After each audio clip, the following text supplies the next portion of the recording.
Bonjour à tous, bonjour à toutes, bienvenue sur la vidéo récap et analyse hebdomadaire du Nasdaq. On va regarder comme d'habitude dans un premier temps qu'est-ce qui s'est passé cette semaine pour le Nasdaq. C'est assez simple, hein, il a fait que monter contrairement aux autres indices, hein, qui sont en correction. Lui il monte. On va essayer d'amener quelques pistes de réflexion. Pourquoi est-ce que il est aussi décorrélé des autres indices? Et puis ensuite on va créer des nouvelles zones, hein, pour le Nasdaq, parce que vous voyez que ben voilà, quand on est haussier comme ça, on a cassé notre zone 1 à la hausse. Donc on va voir ce que ça donne tout de suite. Alors, tout d'abord, au niveau des CFD, on est en cote à 16 590, donc 16 590. On a une différence de 2 points, hein, plus ou moins, même pas 2 points, hein. Ici, on est à 16 588. Donc voilà, c'est très très proche. Qu'est-ce qui s'est passé sur le Nasdaq cette semaine? Donc on a ouvert ici, sur cette bougie là, voilà, cette petite bougie là, hein, donc pendant la nuit on est monté un petit peu, on a corrigé un petit peu lundi matin, on va zoomer un peu, ça va être plus simple.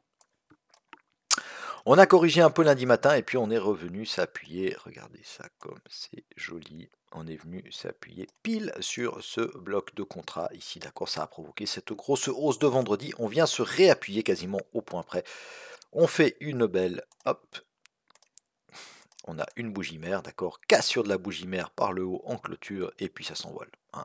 Donc le Nasdaq, très très beau cette semaine.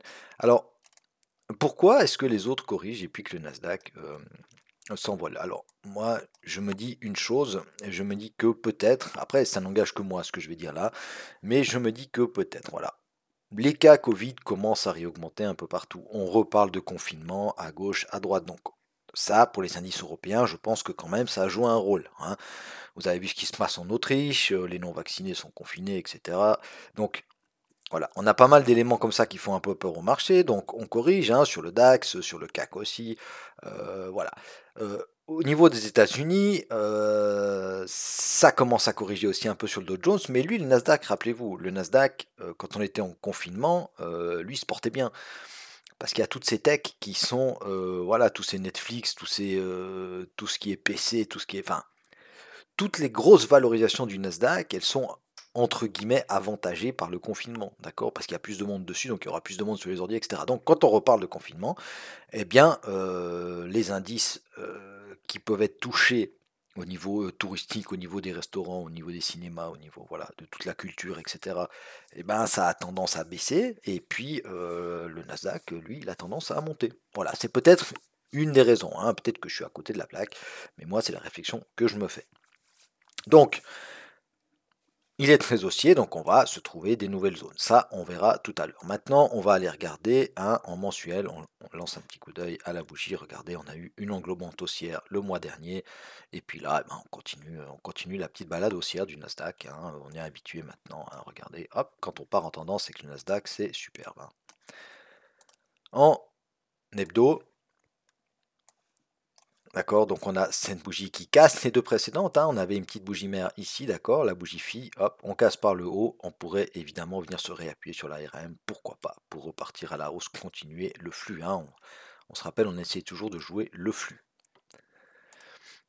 En journalier,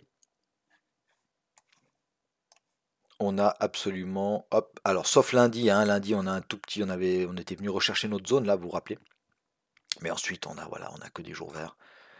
On a bloqué un tout petit peu sur la RAM, hein, on voit. Hop.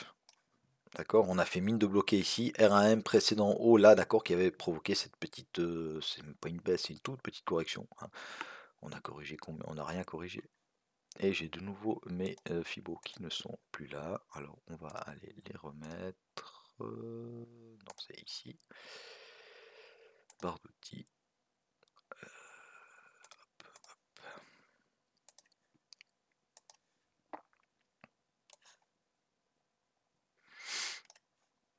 Ouais, on n'a même pas corrigé les 38, on a corrigé les 20 et quelques, hein. Donc voilà, rien de bien méchant.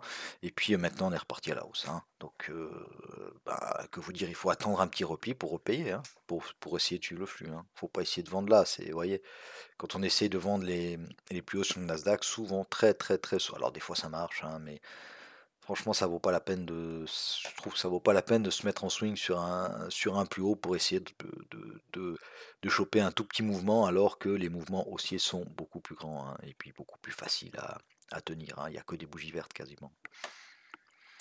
Donc en 4 heures, eh ben, on va se définir des nouvelles zones. Qu'est-ce qu'on va se définir comme zone? Donc on en est à 16 600 quasiment. On est très très haut, hein. On a les 600, on les a fait ou pas? Oui, oui, on les a fait. On va se mettre les nouveaux plus hauts historiques qui sont là. Alors, moi, cette zone 1, bon, déjà, on va la passer en vert. Donc, ça devient une zone de support. Ça sera plus la zone 1 du coup, hein. La zone 1, on va en trouver une un peu plus haut, mais on va la garder comme zone 2. D'accord? On pourrait venir évidemment se réappuyer ici, hein, sur les retester ces précédents hauts, les 16004 ou les 16005 même, hein. Attention, on peut rebondir même parce qu'on est très très haussier, donc on ne même pas venir rechercher cette zone. Mais pourquoi pas, hein, venir se réappuyer sur cette zone-là, hein, qui correspond aussi au haut de la bougie mère. C'était quoi? Je me rappelle plus. Est-ce que c'était hebdo? Voilà, hebdo, hein. On viendrait retester le haut de la bougie mère hebdo. Vous savez que ça se fait assez régulièrement. Donc voilà, la zone 2, je pense qu'elle est assez évidente, hein. Hop, donc la zone 2, ça sera celle-là. Ensuite, ça, on va prolonger un tout petit peu. Ok, moi je vais en faire ici notre zone 3. Pourquoi? Il y a les 16 000, hein. D'accord, donc il faut, ouais, on va supprimer ça. Ce ne sera plus une zone intermédiaire, ça sera une zone de support. D'accord, donc les 16 000 et voilà. Ok, donc notre zone 3, elle sera là. Hop, on va déplacer ça.